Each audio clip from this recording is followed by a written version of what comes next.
Hello दोस्तों, welcome to your way academy. कैसे हैं आप सब? तो दोस्तों, आज के इस सेशन में जो हम लोग डिस्कशन करेंगे वो है फिजिक्स का टॉपिक इलेक्ट्रोस्टैटिक्स।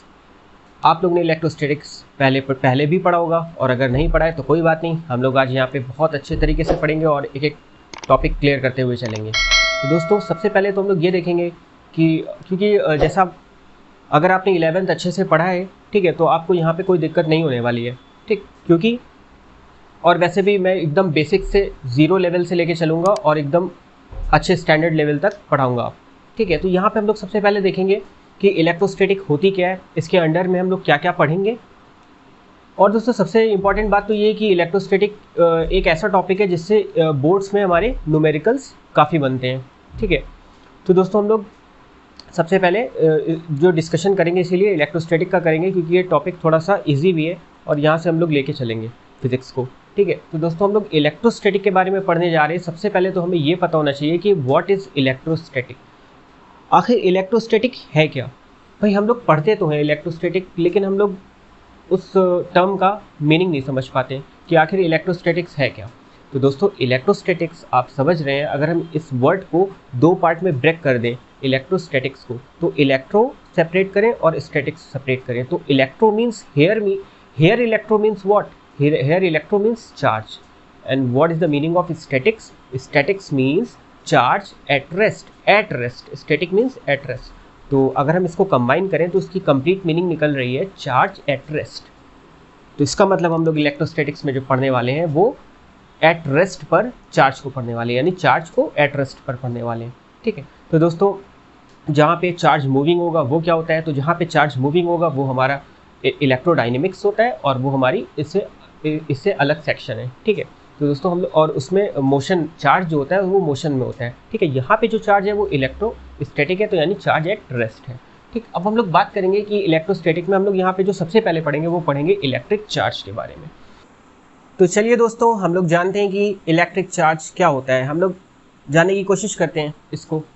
तो इलेक्ट्रिक चार्ज क्या होता है? तो electric charge is a fundamental intrinsic property. Electric charge is a fundamental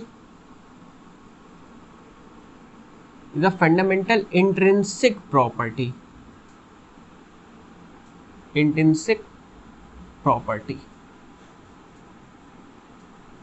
ठीक है।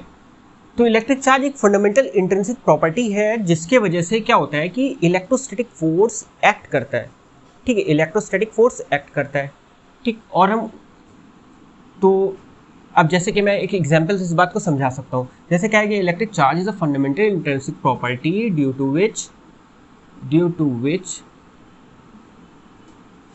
इलेक्ट्रिक फोर्स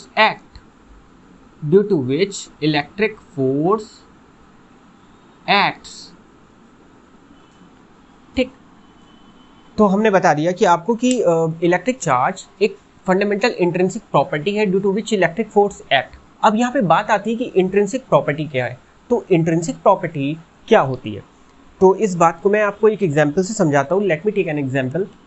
जैसे हमने बोला कि जैसे मैंने दो बॉडी ले ली, ठीक है, दो मैंने बॉडी ले ली, तो भाई क्या अब इनके बीच में कोई भी इलेक्ट्रिक फोर्स एक्ट होगा? नहीं होगा, ठीक। इनके बीच में इलेक्ट्रिक फोर्स कब एक्ट होगा? कि जब मैं इन बॉडी को क्या करूँ, चार्जेस प्रोवाइड कर दूँ। मैंने इस बॉडी को पॉजिटिव चार्ज दे दिया और इस बॉडी को भी पॉजिटिव चार्ज दे दिया, तो अब इनके बीच में क्या होगा कि इलेक्ट्रोस्टैटिक या इलेक्ट्रिक फोर्स लगेगा। तो ये किस वजह से लगा? इन दोनों बॉडी के बीच में इलेक्ट्रिक फोर्स किस वजह से लगा? इस प्रॉपर्टी की वजह से लगा ना, जो मैंने इसको चार्ज दिया, जो मैंने इसको चार्ज प्रोवाइड किया। That's why charge is called an intrinsic property, ठीक है। इसलिए इसको इंट्रिंसिक प्रॉपर्टी हम कहते हैं।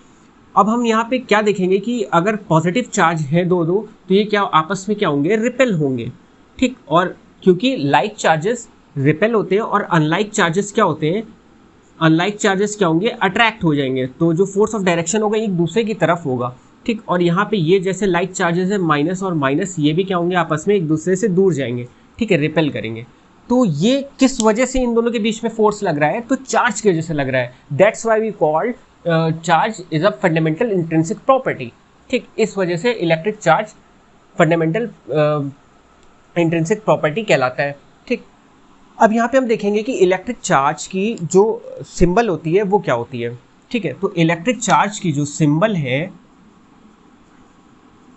वो देखेंगे।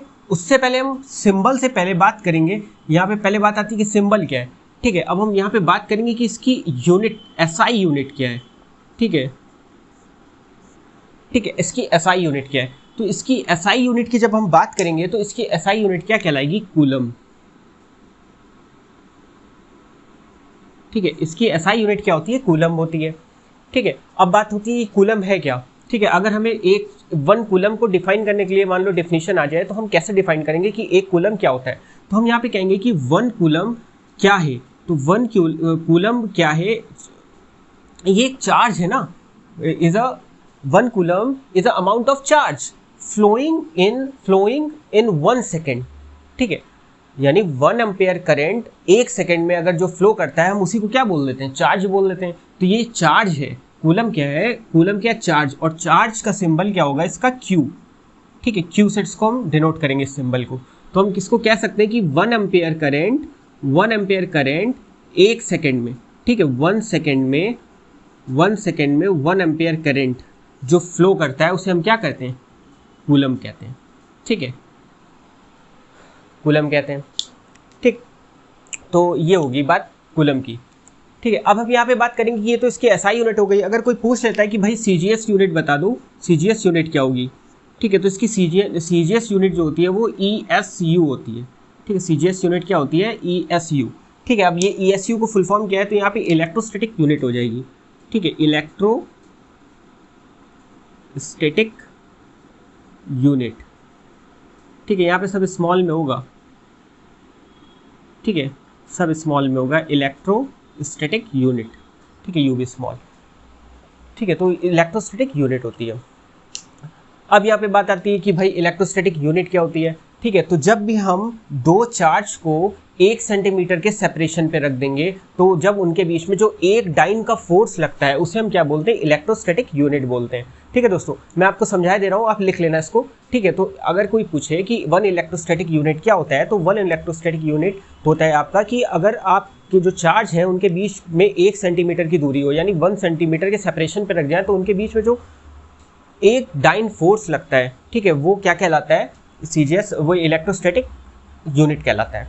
ठीक है, तो इसको कहीं कहीं पे जो है स्टेट कूलम भी बोलते हैं। ठीक है, ऑल्सो कॉल्ड एज, ठीक है, also called as stat coulomb, इसको स्टेट कूलम भी बोलते हैं, STATCOULOMB। ठीक है, also called as stat coulomb. ठीक है, तो दोस्तों आपको क्लियर हो गया होगा कि SI यूनिट इसकी कूलम होती है और CGS यूनिट ESU होती है और इसको sometimes called as stat coulomb. ठीक, तो दोस्तों ये तो बात हो गई चार्ज की, चार्ज का सिंबल क्या होता है, चार्ज की SI यूनिट क्या होती है, चार्ज की डेफिनेशन क्या होती है, तो ये मैंने आपको बता दिया यहाँ पे। अब हम बात करते हैं, यहाँ पे आगे बढ़ते हैं थोड़ा सा। अब हम यहाँ पे बात करेंगे कंजर्वेशन ऑफ चार्ज की। तो कंजर्वेशन ऑफ चार्ज क्या है, ये भी चार्ज की एक प्रॉपर्टी है। ठीक है, कंजर्वेशन ऑफ चार्ज। ठीक, अब हम यहाँ पे चलिए देखते हैं कंजर्वेशन ऑफ चार्ज क्या है। तो मैं इसको रब करता हूँ। तो दोस्तों बढ़ते हैं अब हम लोग कंजर्वेशन ऑफ चार्ज की तरफ। तो कंजर्वेशन ऑफ चार्ज क्या होता है, तो दोस्तों कंजर्वेशन ऑफ चार्ज कहता है कि the total amount of charge in an electrically isolated system always remains constant. अब ये क्या कह रहा है कि यहाँ पे कि जो जितना भी एक इलेक्ट्रिकली आइसोलेटेड अगर हम लोग सिस्टम ले लेते हैं तो उसमें जितना भी अमाउंट ऑफ चार्ज होगा वो कितना रहेगा, कांस्टेंट रहेगा, यानी total amount of charge always remains constant. ठीक है, तो अब ये क्या कह रहा है, अब हम लोग इसको थोड़ा सा एग्जांपल लेके समझेंगे कि क्या कह रहा है। और हाँ, ये भी बोलता है कि it may transfer from one part of the system to the another part of the system, यानी सिस्टम में ही एक पार्ट से दूसरी तरफ दूसरी पार्ट में क्या हो सकता है, जो चार्ज ट्रांसफर तो हो सकता है लेकिन जो उसका नेट चार्ज रहेगा ना वो हमेशा क्या रहेगा, कांस्टेंट रहेगा। ठीक है, तो इससे नतीजा क्या निकला, इससे नतीजा ये निकला कि charge can neither be created nor be destroyed. ठीक है, तो इससे क्या बोला गया, कंजर्वेशन ऑफ चार्ज, यानी charge can neither be created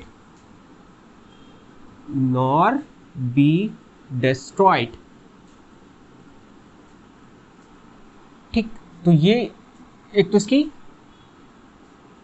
की लाइन हो गई। ठीक है, charge can neither be created nor be destroyed, यानी टोटल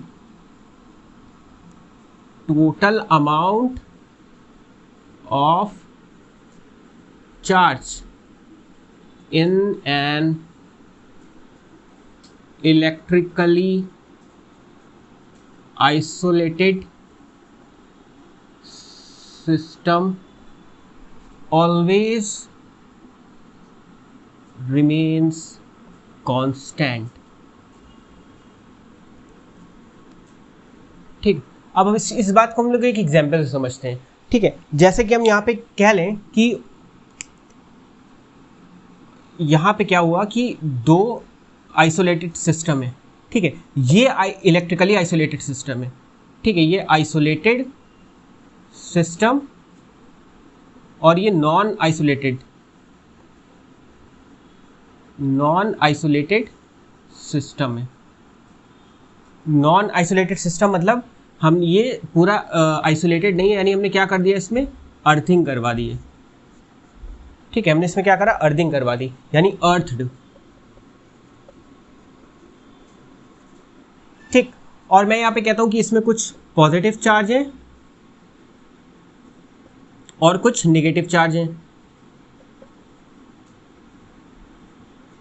ठीक, और इसमें भी इसी तरीके से कुछ नेगेटिव चार्ज हैं और कुछ पॉजिटिव चार्ज हैं। ठीक है, अब हम क्या करेंगे कि हम इसके करीब क्या करा हमने कि इसके करीब हम एक निगेटिवली चार्ज बॉडी ले आए। ठीक है, निगेटिवली चार्ज बॉडी ले आए। ठीक है, इसके पास भी हमने क्या किया, सेम निगेटिवली चार्ज बॉडी ले आए। ठीक, तो अब इसमें होगा क्या कि भाई जितने भी ये निगेटिवली चार्ज है, तो इसमें निगेटिव चार्ज इस आइसोलेटेड सिस्टम में जितने भी होंगे वो क्या होंगे कि यहाँ पर आ जाएंगे फ्लो करके। ठीक है, एकदम यहाँ पर इकट्ठा हो जाएंगे, सारे निगेटिव चार्ज इकट्ठा हो जाएंगे यहाँ पे। ठीक है, और इस तरीके से यहाँ पे इकट्ठा तो होंगे, लेकिन इनके पास मूव करने के लिए जगह है, और ये क्या होंगे कि यहाँ आ जाएंगे अर्थ में। ठीक है, नीचे की तरफ आ जाएंगे। ठीक है, तो यहाँ पे जो यहाँ पे चार्ज है वो चेंज हो जाएगा, लेकिन यहाँ पे चार्ज के पास मूव करने के लिए तो जगह है, लेकिन बाहर निकलने के लिए जगह नहीं है, और यहाँ पे चार्ज के लिए बाहर निकलने के लिए जगह है। ठीक है, तो इसलिए क्या हो गया, ये जो आइसोलेटेड सिस्टम है ये इलेक्ट्रिकली आइसोलेटेड सिस्टम हो गया, और ये नॉन मतलब इलेक्ट्रिकली नॉन आइसोलेटेड सिस्टम है। ठीक है, ये आइसोलेटेड सिस्टम नहीं कहलाएगा। ठीक है, तो अब यहाँ पे हमने देखा कि जो नेट चार्ज था यहाँ पे, वो नेट चार्ज क्या है, नेट चार्ज यहाँ पे सेम है। ठीक, और यहाँ पे नेट चार्ज जो था वो सेम नहीं है, जो नेट चार्ज था, ठीक है, वो नॉट सेम, यहाँ पे सेम नहीं है, क्योंकि यहाँ पे चार्ज मूव कर गया नेगेटिव चार्ज। ठीक है, तो यहाँ पे नेट चार्ज था जो नॉट सेम। ठीक है, तो इसलिए हम इसको यही बोलते हैं कि कंजर्वेशन ऑफ चार्ज। यहाँ पे जितना चार्ज था वो कंजर्व रहा, यहाँ पे जो चार्ज था वो कंजर्व नहीं रह पाया। ठीक है, तो इसलिए कंजर्वेशन ऑफ चार्ज में क्या है कि charge can neither be created nor be destroyed. ठीक है, total amount of charge in an electrically isolated system always remains constant. ठीक, तो दोस्तों ये था कंजर्वेशन ऑफ चार्ज। अब हम लोग बढ़ते हैं क्वांटाइजेशन ऑफ चार्ज क्या होता है। तो दोस्तों देखते हैं हम लोग कि क्वांटाइजेशन ऑफ चार्ज क्या होता है। ठीक है, यानी क्वांटाइजेशन ऑफ चार्ज।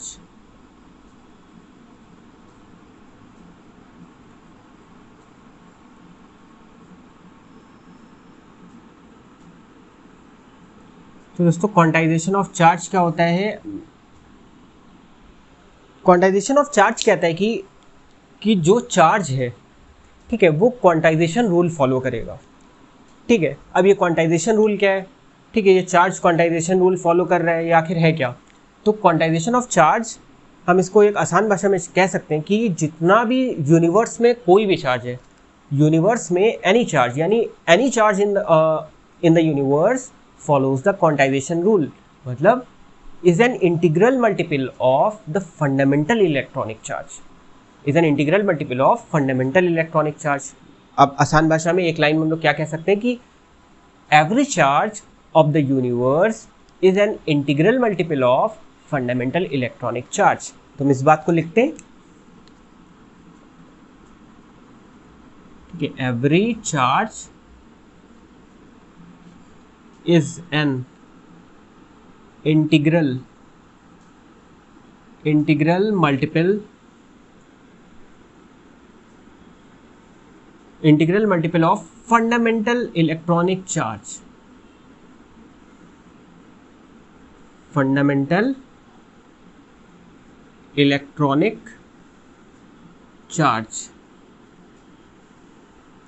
ठीक है, अब यहां पे दो वर्ड आ रहे हैं कि integral, what is integral and what is fundamental electronic charge.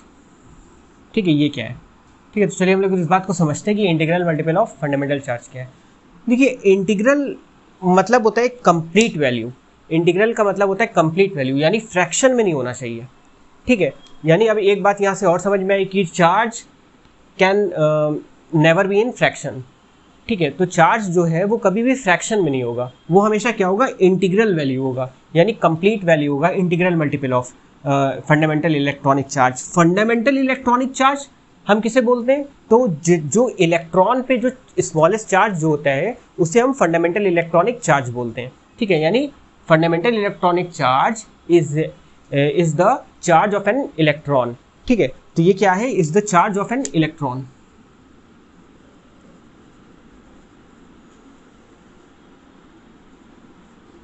Charge of N